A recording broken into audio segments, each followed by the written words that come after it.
నమస్తే అందరికీ. నేను చంద్రశేఖర్. భారతదేశం స్వాతంత్ర్యం ఎందుకు వచ్చింది, ఎందుకు తెచ్చినారు, ఎందుకు తెచ్చిన దానికి కారణం అని ఆరాధిస్తే, భారతదేశం ఒక స్వతంత్ర దేశంగా సర్వ హక్కులు భారతీయులకు ఉండాలి. ఈ భారతదేశం గడ్డ మనది, ఈ భారతదేశ పౌరసత్వం మనది. వేరే వ్యక్తులు మా దేశంలో మా దేశాన్ని ఆక్రమించి మా దగ్గర ఉన్న సంపదనంతా కొల్లగొట్టుకొని మీ దేశాలకు తీసిపోవడం కరెక్ట్ కాదు అని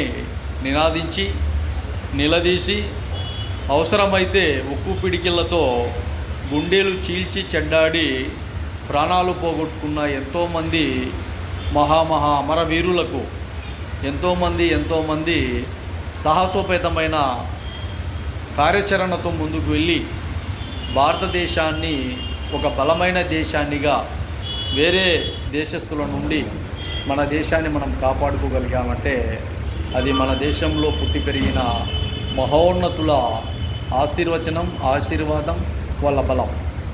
అలాంటి ఒక భారతదేశ నైతిక విలువలతో కూడిన ప్రజాస్వామ్యంలో ఎక్కడ కూడా వేరే వ్యక్తులను అడుక్కుండే విధంగా, భిక్షాటన చేసుకుండే విధంగా, యాచక వృత్తి విధంగా కరెక్ట్ కాదు.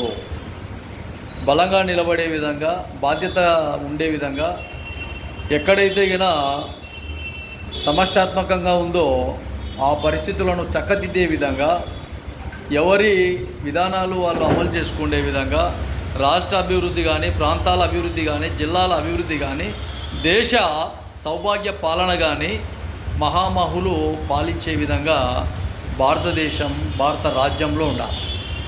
అంతేగాని ఎక్కడెక్కడ రకరకాలుగా ఏవేవో మాట్లాడుకుంటూ ఊరికే కాలక్షేపం చేసే విధంగా రాజకీయం ఉండకూడదు అని ప్రభుత్వానికి తెలియజేస్తాను, రాష్ట్రాలకు కూడా తెలియజేస్తాను. బాగా గుర్తుపెట్టుకోండి.